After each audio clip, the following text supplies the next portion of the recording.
Sir, naka sir. Ay. Welcome na. So, bati tayo ngayon ha.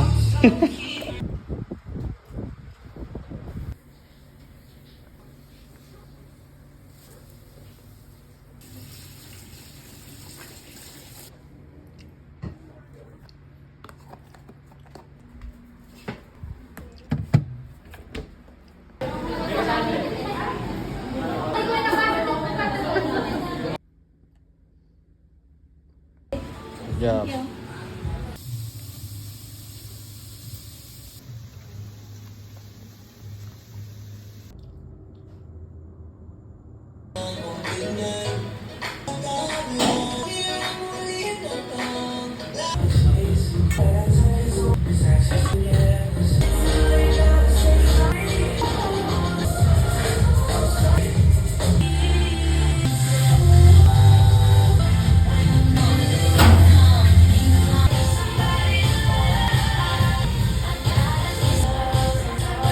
Better to learn more.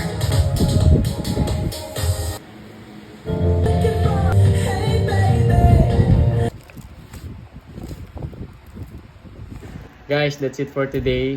So, pang day 38 ng ating pace natin. And lagay ko na lang dito yung total macros and calories ng food intake natin for today. That's it. Last training of the week then. And rest day tayo ng 2 days weekend. So, see you again tomorrow.